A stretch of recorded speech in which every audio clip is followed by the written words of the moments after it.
Seiring berkembangnya zaman, banyak hal yang dapat dilakukan oleh manusia. Salah satunya adalah menduplikasi manusia di luar proses seksual, atau biasa yang disebut dengan cloning.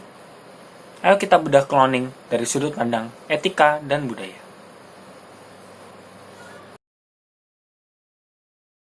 Salah satu percobaan cloning pertama yang berhasil adalah percobaan cloning pada hewan domba yang diberi nama Dolly.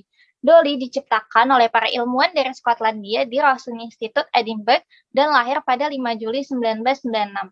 Namun kelahirannya baru diumumkan kepada publik pada 22 Februari 1997.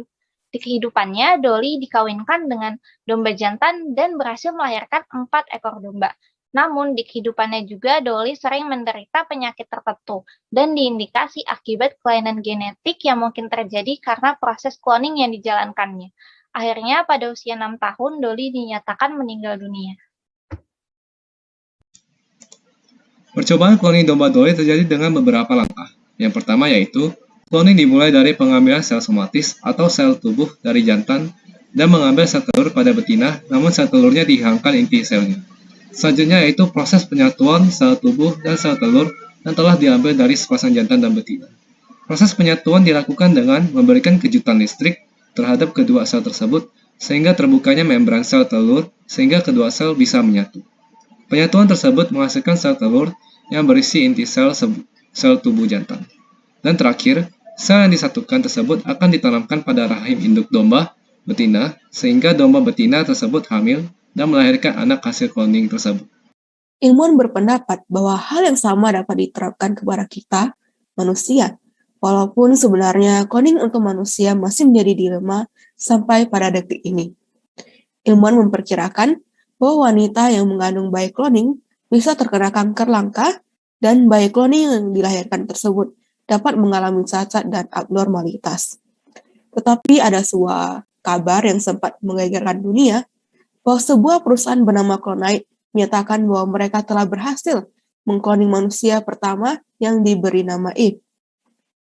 Eve adalah bayi perempuan yang diambil dari embrio seorang wanita dari Amerika Serikat yang berusia 31 tahun. Eve lahir melalui pembedahan sesar dan tanpa cacat. Perusahaan Clonite ini berhubungan dengan sekte yang bernama Raelian. Sekte ini mempercayai bahwa bumi ini diciptakan oleh alien. Mereka percaya bahwa 25.000 tahun yang lalu, mendaratlah makhluk luar angkasa yang menciptakan manusia melalui proses cloning. Untuk mencapai tujuan mengkloning manusia, mereka pun mendirikan perusahaan Clonite. Walaupun kabar ini sudah beredar bertahun-tahun lamanya, tetapi belum ada bukti kebenaran bahwa manusia cloning bernama Eve ini benar-benar ada. Jadi banyak orang masih tidak percaya dengan adanya penemuan ini. Bagaimana pandangan agama dengan proses cloning ini? Menurut pandangan agama Islam, cloning mengancam martabat manusia dalam mewujudkan kemaslahatan bagi umat manusia. Hal yang kontradiktif juga dengan ajaran agama Islam adalah mengenai status nasab atau status hubungan darah. Hal ini juga diancam oleh Rasulullah Shallallahu Alaihi Wasallam dengan laknat Allah sesuai sabdanya. Barang siapa yang menghubungkan nasab kepada yang bukan ayahnya atau seorang budak bertuan kepada selain tuannya, maka dia akan mendapat kutukan dari Allah, para malaikat, dan seluruh manusia. Sama seperti ajaran Islam, ajaran Kristen juga menolak dalam proses eksperimen cloning. Walaupun tidak secara khusus membahas mengenai cloning, ada beberapa prinsip Alkitabiah yang dapat kita ambil dalam ajaran Kristen.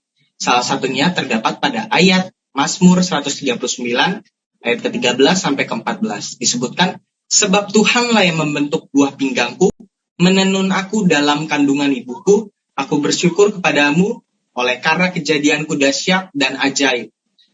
Ajaib apa yang Tuhan buat dan jiwaku benar-benar menyadarinya.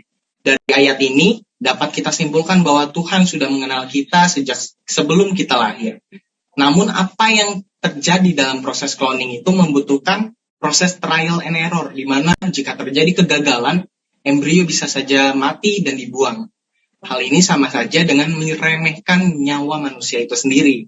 Dan yang terakhir dalam Kejadian 1 ayat yang ke-28, Tuhan berfirman kepada kita manusia untuk beranak cuculah dan penuhilah bumi, bukan untuk berkloning. Terakhir, dalam pandangan Katolik, merusak embryo manusia tidak dapat diterima, karena hal ini melanggar adanya etika dan moral.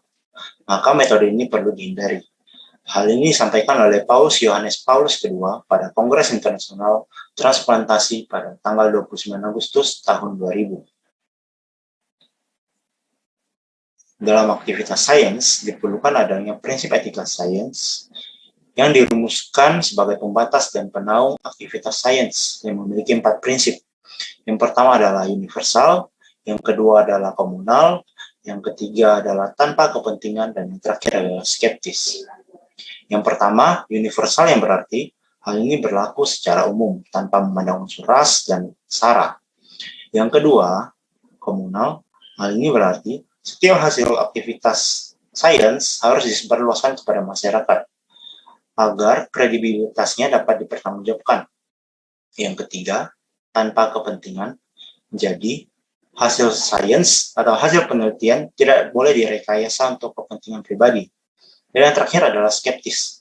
Setiap hasil pengujian harus dilakukan observasi kembali untuk mencapai suatu kebenaran yang mutlak. Di dalam pandangan etika, terdapat 2 pandangan untuk membahas mengenai cloning, yaitu deontologi dan teleologi. Dalam deontologi, lebih menitikberatkan kepada etis atau tidaknya sebuah cara atau tindakan untuk mencapai suatu tujuan. Jadi, walaupun tujuannya baik, namun dengan cara yang tidak etis, maka hal itu adalah salah. Sedangkan untuk teleologi, lebih menekankan kepada tujuan atau akibat daripada perbuatan tersebut. Jadi, jika tujuan tersebut baik, maka dengan cara apapun itu, walau tidak etis, hal itu masih dianggap benar. Dari seluruh hal ini dapat ditarik kesimpulannya bahwa cloning memiliki banyak sekali resiko dan percobaan yang dilakukan tidak sedikit, sehingga banyak trial dan errornya. Walau belum diketahui juga kepastian dari cloning ini apakah benar atau tidaknya, tidak bisa dipungkiri terdapat manfaat dari cloning. Mungkin di kemudian harinya akan bermanfaat. Namun, tidak semua hal perlu diambil tanpa ada tujuan yang jelas dan menentang etika dan budaya. Jika hal ini terus-menerus dilakukan, hal ini dapat menentang banyak sekali ajaran-ajaran dan etika-etika yang berlaku. Sekian dari kami, terima kasih.